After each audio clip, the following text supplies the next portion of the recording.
Assalamualaikum warahmatullahi wabarakatuh. Kami dari kelompok 1 akan membahas materi bab ketiga, yaitu lembaga keuangan. Yang pertama akan kami bahas struktur finansial.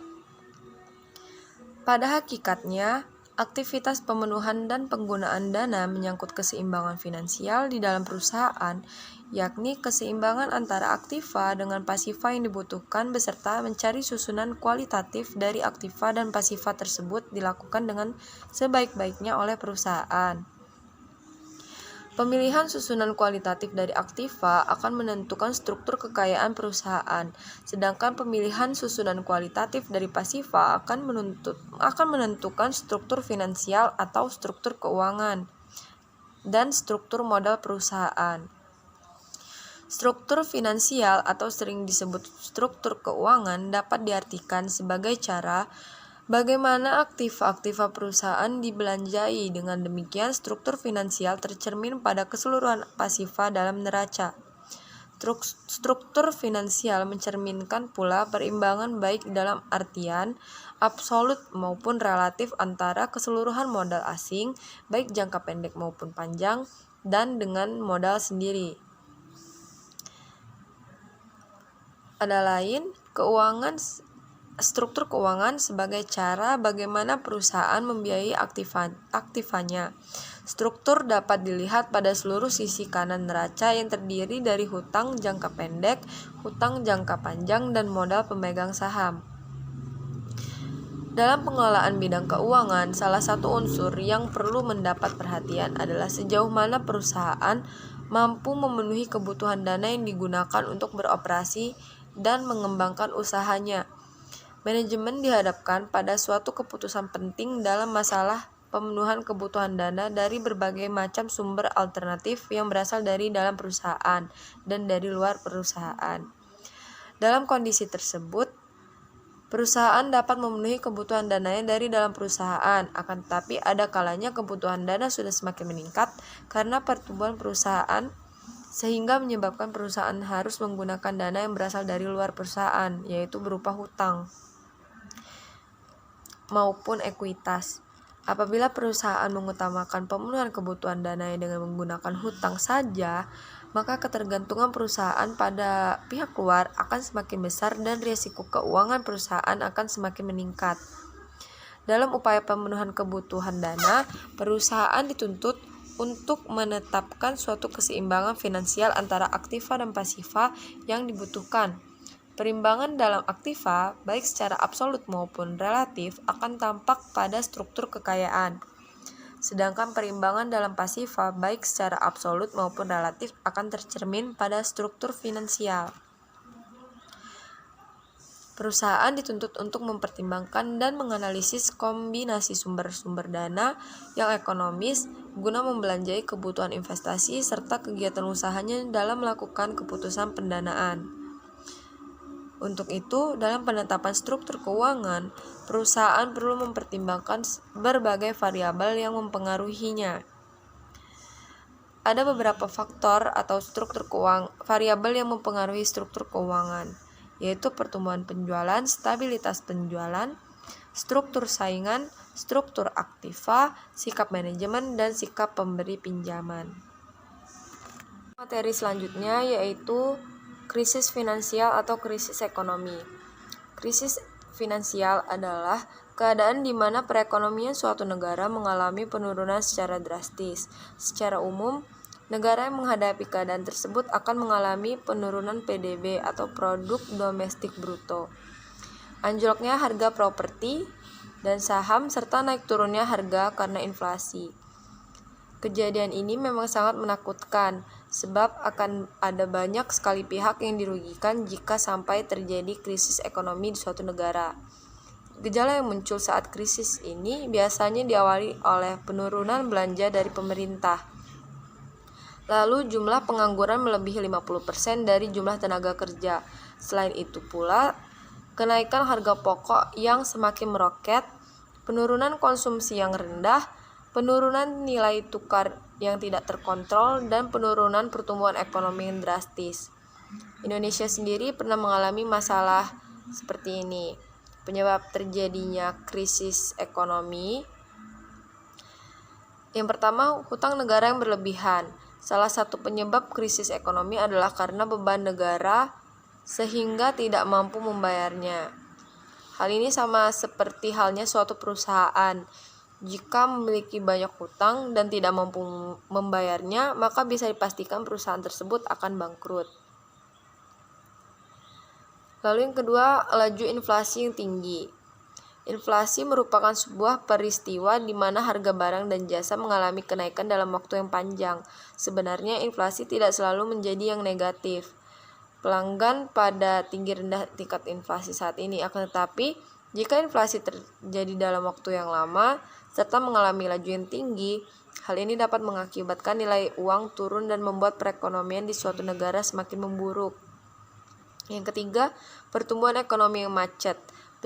Penyebab lainnya dari krisis ekonomi adalah pertumbuhan ekonomi di suatu negara yang tidak berkembang atau macet. Semakin buruk pertumbuhannya, maka kemungkinan negara tersebut akan masuk terlalu dalam ke dalam krisis perekonomian. Contohnya, karena suatu negara mengalami pertumbuhan ekonomi yang lambat adalah karena adanya virus COVID-19 seperti saat ini. Dampak dari krisis ekonomi memberikan dampak yang besar bagi negara dan tentunya dari berbagai pihak, mulai dari pemerintah hingga masyarakat. Ketika suatu negara mengalami peristiwa tersebut, dipastikan banyak perusahaan yang melakukan pemutusan hubungan kerja atau PHK kepada karyawannya. Hal tersebut dilakukan karena perusahaan tidak memiliki cukup uang untuk memberikan gaji kepada mereka. Dengan kejadian tersebut dipastikan juga angka pengangguran akan semakin tinggi. Setelahnya angka kemiskinan juga meningkat karena orang-orang tidak memiliki pendapatan. Selain itu, pemerintah dipastikan akan kesulitan dalam mengurus kebutuhan belanja negara. Masyarakat juga kesulitan memenuhi kebutuhan hidupnya sehari-hari karena kebutuhan harga yang naik secara tajam. Melihat dampak yang terjadi, krisis ekonomi memang menjadi momok yang sangat menakutkan bagi suatu negara. Dan apabila terjadi, bisa dipastikan keadaan akan sangat kacau, bahkan bisa jadi penjarahan dan perampokan akan terjadi di mana-mana dalam negara tersebut. Oke, selanjutnya itu materi tentang industri perbankan. Sangat penting perannya dalam perekonomian di Indonesia. Bank merupakan salah satu lembaga keuangan yang mempunyai peranan penting di dalam perekonomian suatu negara sebagai lembaga perantara keuangan yang berfungsi sebagai financial intermediary. Dalam sistem perbankan di Indonesia terdapat dua macam sistem operasional perbankan, yaitu bank konvensional dan bank syariah. Sebagai salah satu lembaga keuangan, bank perlu mengetahui tingkat risiko keuangan agar dapat beroperasi secara optimal. Terlebih lagi bagi bank syariah yang harus bersaing dengan bank konvensional yang telah berkembang pesat di Indonesia. Persaingan yang semakin tajam ini harus dibarengi dengan manajemen yang baik untuk bisa bertahan di industri perbankan. Nah, salah satu faktor yang perlu diperhatikan oleh bank untuk bisa terus bertahan hidup adalah risiko keuangan. Laporan keuangan pada perbankan dapat menunjukkan tingkat risiko keuangan atau prediksi kebangkrutan perbankan. Selanjutnya akan dilanjutkan oleh rekan saya. Terima kasih. Analisis ekonomi regulasi finansial. Analisis finansial adalah analisis kelayakan yang melihat dari sudut pandang petani sebagai pemilik. Analisis finansial diperhatikan di dalamnya adalah dari segi cash flow, yaitu perbandingan antara hasil penerimaan atau penjualan kotor gross sales dengan jumlah biaya-biaya total cost yang dinyatakan dalam nilai sekarang untuk mengetahui kriteria kelayakan atau keuntungan suatu proyek. Hasil finansial sering juga disebut private returns. Beberapa hal lain yang harus diperhatikan dalam analisis finansial ialah waktu didapatkannya return sebelum pihak-pihak yang berkepentingan dalam pembangunan proyek kehabisan modal. Analisis ekonomi adalah analisis usaha tani yang melihat dari sudut perekonomian secara keseluruhan. Dalam analisis ekonomi yang diperhatikan ialah hasil total atau produktivitas atau keuntungan yang didapat dari semua sumber yang dipakai dalam proyek untuk masyarakat atau perekonomian sebagai keseluruhan, tanpa melihat siapa yang menyediakan sumber-sumber tersebut dan siapa dalam masyarakat yang menerima hasil proyek tersebut. Hasil itu disebut the social return atau the economy return dari usaha tani. Menurut Dejamin 2003 dan Soet Riono 2006, perbedaan antara keduanya adalah yang pertama harga, yang kedua pajak, dan yang ketiga subsidi. Di antara perbedaan yang telah diuraikan, analisis finansial dan ekonomi juga memiliki beberapa persamaan, yaitu mengenai kriteria dalam perhitungan pada analisis finansial dan ekonomi dilakukan dengan menggunakan kriteria yang sama, yaitu di Johnson-Tate kriteria. Kriteria analisis di Johnson-Tate kriteria adalah untuk mengetahui berapakah manfaat, benefit, serta biaya-biaya atau cost yang selama umur ekonomi proyek, nilai saat ini, dan diukur dengan nilai uang sekarang.